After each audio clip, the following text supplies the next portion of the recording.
आज आहे 5/2/2024ची मुरली. महावाक्य आहे, गोड मुलांनो, हे शिक्षण आहे दी बेस्ट. यालाच सोर्स ऑफ इन्कम म्हणतात. अभ्यासात उत्तीर्ण व्हायचे असेल तर टीचरच्या मतावर चालत राहा. प्रश्न आहे, बाबा ड्रामाचे रहस्य जाणत असून देखील मुलांकडून कोणता पुरुषार्थ करवून घेतात? उत्तर आहे, बाबा जाणतात सर्व मुले नंबरवारच सतोप्रधान बनणार आहेत, परंतु मुलांकडून सदैव हाच पुरुषार्थ करून घेतात की मुलांनो, असा पुरुषार्थ करा ज्यामुळे शिक्षा भोगावी लागणार नाही. शिक्षेपासून वाचण्यासाठी जितकी होईल तितकी प्रेमाने बाबांची आठवण करा. चालता फिरता उठता बसता आठवणीमध्ये राहा तर खूप आनंदात राहाल. आत्मा तमोप्रधानापासून सतोप्रधान बनेल. ओम शांती. आता मुले हे जाणतात की बाबा आम्हाला ज्ञान आणि योग शिकवत आहेत. आपला योग कसा आहे हे तर मुलेच जाणतात. आपण जे पवित्र होतो ते आता अपवित्र बनलो आहोत, कारण 84 जन्मांचा हिशोब तर पाहिजे ना. हे 84 जन्मांचे चक्र आहे. हे जाणतील देखील तेच जे 84 जन्म घेत असणार. तुम्हा मुलांना बाबांद्वारे हे माहीत झाले आहे. आता अशा बाबांचे देखील जर मानणार नसाल तर मग कोणाचे मानणार? बाबांचे मत मिळत आहे. असे बरेच आहेत जे अजिबात मानत नाहीत. कोटींमध्ये कोणीच मानतील. बाबा शिकवण देखील किती स्पष्ट देतात. तुम्ही मुलेच मानाल, परंतु नंबरवार पुरुषार्थानुसार. सगळे एकसारखे तर मानणार नाहीत. टीचरचे शिकविणे सर्वच जण एकाच पद्धतीने मानणार नाहीत किंवा शिकणार नाहीत. नंबरवार कोणी 20 मार्क्स घेतात, कोणी किती मार्क्स घेतात, कोणी तर नापास सुद्धा होतात. नापास का होतात? कारण टीचरच्या मतावर चालत नाहीत. तिथे अर्थात जुन्या दुनियेमध्ये अनेक मते मिळतात. इथे एकच मत मिळते. हे आहे वंडरफुल मत. मुले जाणतात खरोखर आम्ही 84 जन्म घेतले आहेत. बाबा म्हणतात, मी ज्यांच्यामध्ये प्रवेश करतो. हे कोणी म्हटले? शिवबाबांनी. मी ज्यांच्यामध्ये प्रवेश करतो, ज्याला भागीरथ म्हणतात, ते आपल्या जन्मांना जाणत नव्हते. तुम्ही मुले देखील जाणत नव्हता. तुम्हाला आता समजावून सांगत आहे. तुम्ही इतके जन्म सतोप्रधान होता, मग सतो रजो तमोमध्ये येत खाली उतरत आलात. आता तुम्ही इथे शिकण्यासाठी आले आहात. शिक्षण आहे कमाई, सोर्स ऑफ इन्कम अर्थात उत्पन्नाचे साधन. हे शिक्षण आहेच मुळी दी बेस्ट अर्थात सर्वोत्तम. त्या शिक्षणामध्ये म्हणणार ICS दी बेस्ट. तुम्ही जे 16 कला संपूर्ण देवता होता, आता कुठलाही गुण राहिलेला नाही आहे. गातात निर्गुण हारे में कोई गुण नाही. सर्वजण असे म्हणत राहतात, असे समजतात की सर्वत्र भगवान आहेत. देवतांमध्ये सुद्धा भगवान आहेत. म्हणून देवतांसमोर बसून म्हणतात, मे निर्गुण हारे में कोई गुण नाही. तुम्हालाच दया येईल. गायले देखील जाते. बाबा ब्लिसफुल आहेत, दयाळू आहेत, आमच्यावर दया करतात. म्हणतात, हे ईश्वरा दया करा.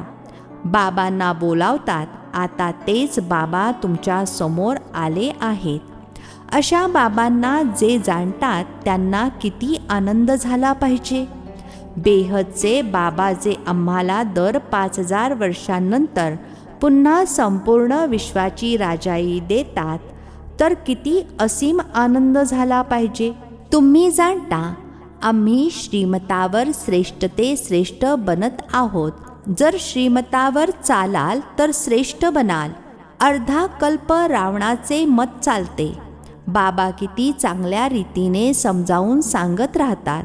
तुम्ही 84 जन्म घेतले आहेत. तुम्हीच सतोप्रधान होता. आता पुन्हा तुम्हाला सतोप्रधान बनायचे आहे. हे आहे रावण राज्य. जेव्हा या रावणावर विजय प्राप्त कराल तेव्हा रामराज्य स्थापन होईल. बाबा म्हणतात, तुम्ही माझी निंदा करता.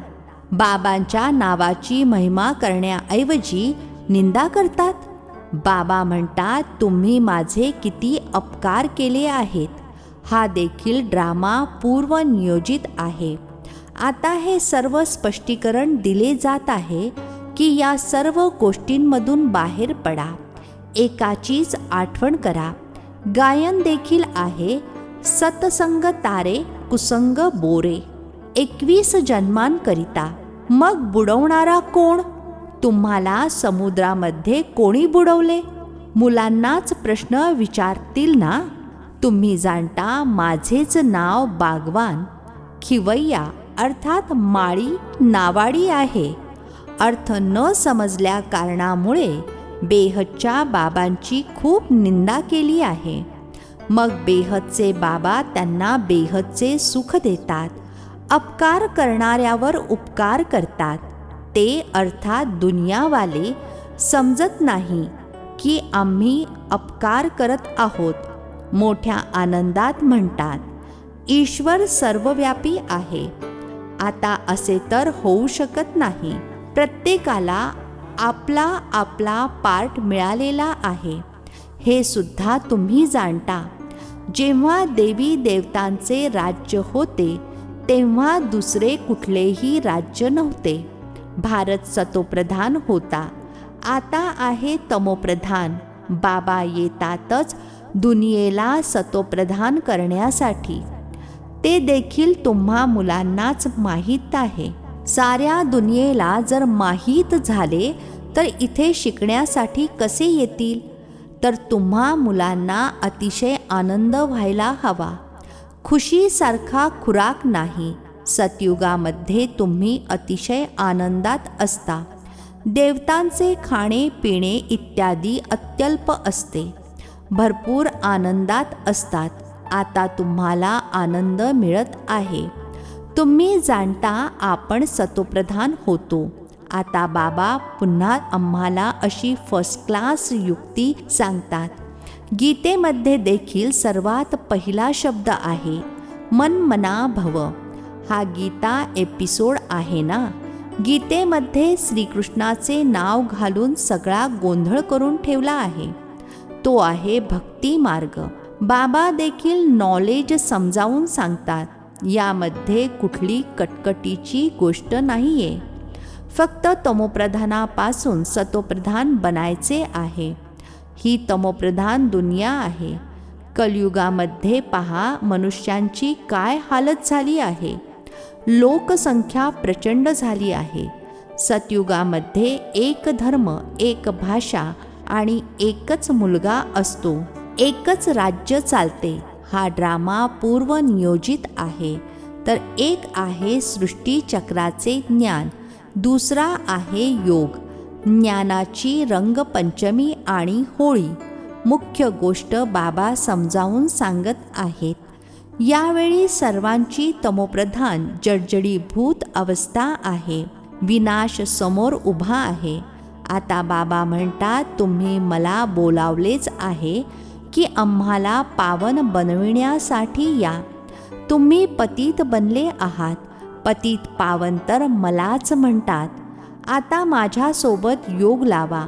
मामेकम अर्थात मज एकाची आठवण करा. मी तुम्हाला सर्व काही योग्य तेच सांगेन. बाकी जन्मोजन्मी तुम्ही अनरायटियस अर्थात असत्य बनतच आले आहात. सतोप्रधानापासून तमोप्रधान बनले आहात. बाबा मुलांशी बोलतात, गोड मुलांनो, आता तुमची आत्मा तमोप्रधान बनली आहे. कोणी बनवली? 5 विकारांनी. मनुष्य तर इतके प्रश्न विचारतात की डोकेच उठवतात. शास्त्रांवर चर्चा करतात तेव्हा आपसात भांडू लागतात. एकमेकांवर लाठी देखील उगारतात. इथे तर बाबा तुम्हाला पतितापासून पावन बनवतात. यामध्ये शास्त्र काय करणार?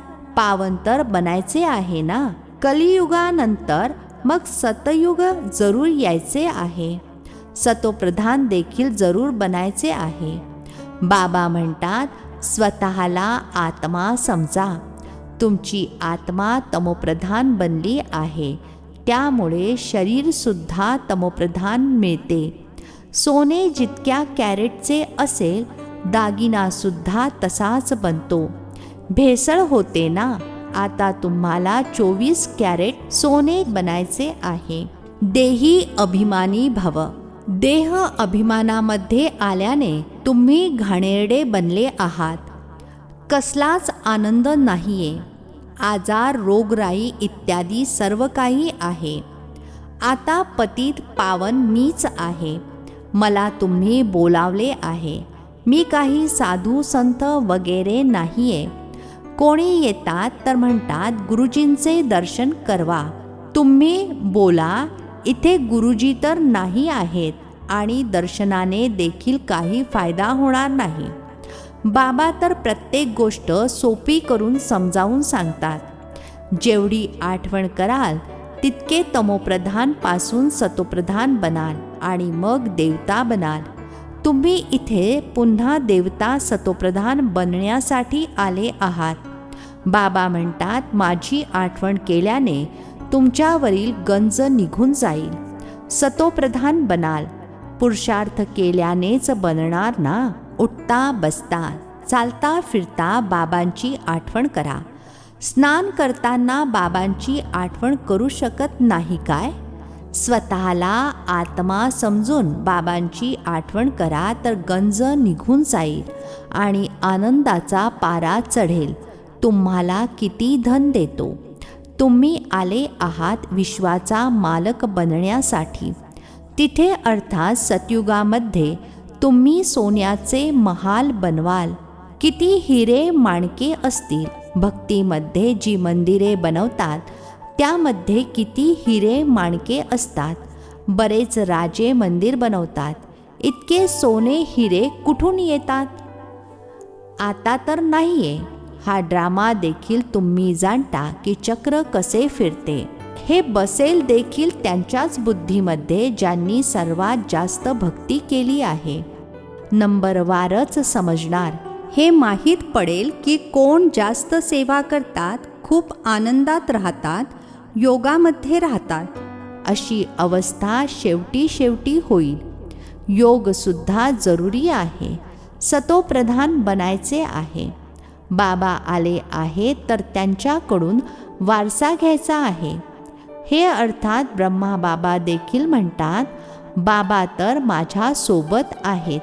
मी ऐकत आहे.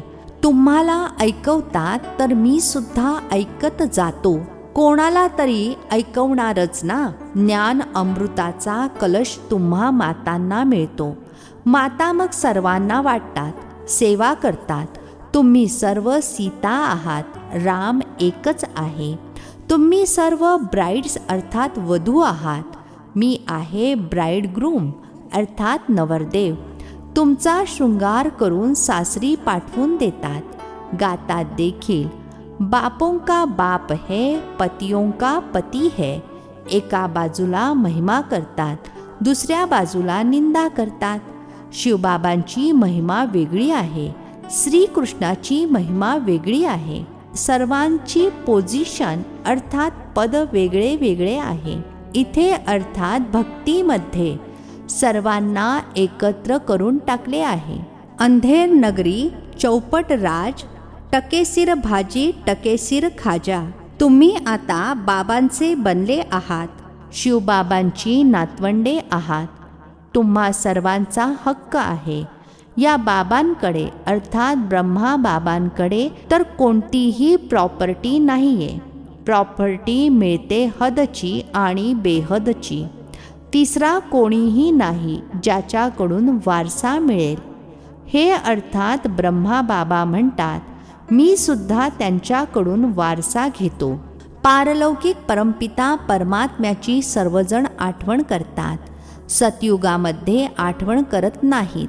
सतयुगामध्ये आहे एक पिता आणि रावण राज्यामध्ये आहेत 2 पिता. संगमावर आहेत 3 पिता, लौकिक, पारलौकिक आणि तिसरा आहे वंडरफुल अलौकिक पिता. यांच्याद्वारे अर्थात ब्रह्माद्वारे बाबा वारसा देतात. यांना देखील त्यांच्याकडून अर्थात शिवबाबांकडून वारसा मिळतो. ब्रह्माला ॲडम देखील म्हणतात, ग्रेट ग्रेट ग्रँडफादर. शिवला तर पिताच म्हणणार. मनुष्यांची वंशावळ ब्रह्मापासून सुरू होते म्हणून त्यांना ग्रेट ग्रेट ग्रँडफादर म्हटले जाते. ज्ञान तर खूप सोपे आहे. तुम्ही 84 जन्म घेतले आहेत.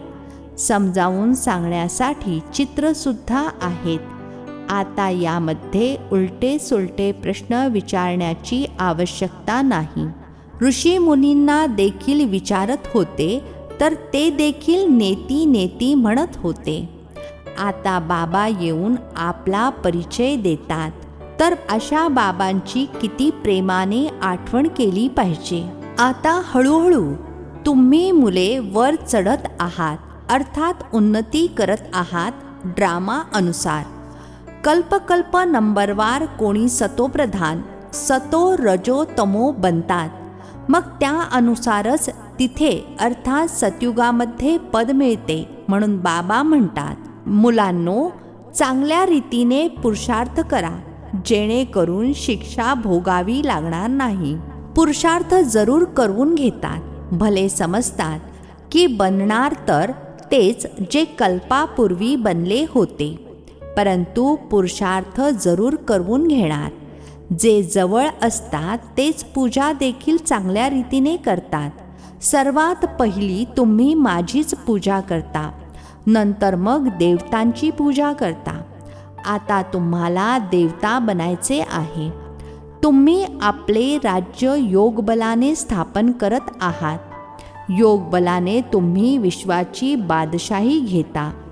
बाहुबळाने कोणी विश्वाची बादशाही घेऊ शकत नाही.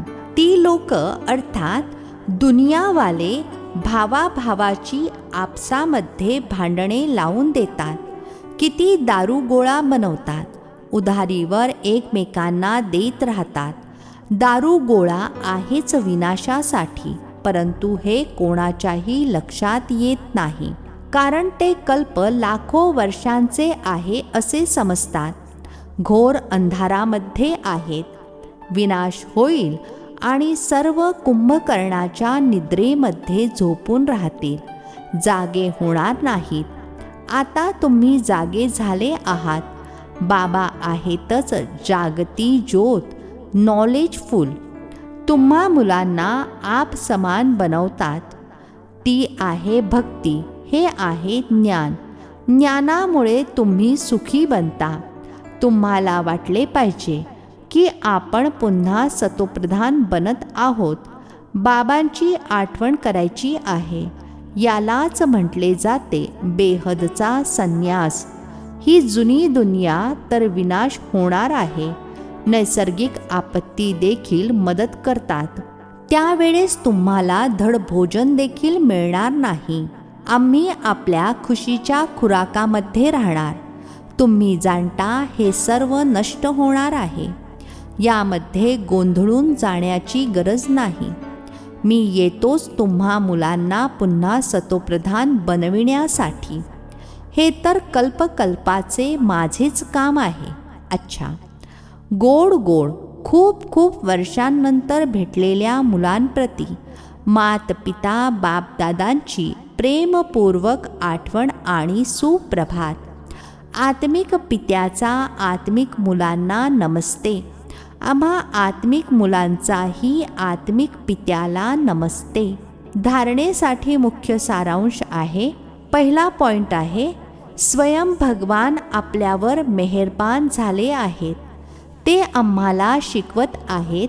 या नशेमध्ये राहायचे आहे. शिक्षण उत्पन्नाचे साधन आहे, त्यामुळे चुकवायचे नाही. दुसरा पॉइंट आहे, अथाह खुशीचा अनुभव करायचा आहे आणि इतरांना करवायचा आहे. चालता फिरता देही अभिमानी बनून बाबांच्या आठवणीमध्ये राहून आत्म्याला सतोप्रधान जरूर बनवायचे आहे. आजचे वरदान आहे, समयप्रमाण प्रत्येक शक्तीचा अनुभव प्रत्यक्ष स्वरूपामध्ये करणारे मास्टर सर्वशक्तिमान भव. समयप्रमाण प्रत्येक शक्तीचा अनुभव प्रत्यक्ष स्वरूपामध्ये करणारे मास्टर सर्वशक्तिमान भव. स्पष्टीकरण आहे, मास्टर याचा अर्थ आहे की ज्या शक्तीचे ज्यावेळी आवाहन कराल ती शक्ती त्याच वेळी प्रत्यक्ष स्वरूपामध्ये अनुभवास यावी. आज्ञा केली आणि हजर झाली असे नाही की आज्ञा करा सहनशक्तीला आणि येईल सामना करण्याची शक्ती, तर त्याला मास्टर म्हणता येणार नाही. तर प्रयत्न करा की ज्यावेळी ज्या शक्तीची गरज आहे त्यावेळी तीच शक्ती कार्यान्वित होते का? एका सेकंदाचा जरी फरक पडला तरी विजयी होण्याऐवजी हार होईल. स्लोगन आहे, बुद्धीमध्ये जितका ईश्वरीय नशा असेल तेवढीच कर्मामध्ये नम्रता असावी. बुद्धीमध्ये जितका ईश्वरीय नशा असेल तेवढीच कर्मामध्ये नम्रता असावी. अच्छा. ओम शांती. नवनवीन मराठी व्हिडिओज प्राप्त करण्यासाठी सबस्क्राईब करा मराठी गॉड रिपोर्ट चॅनलला.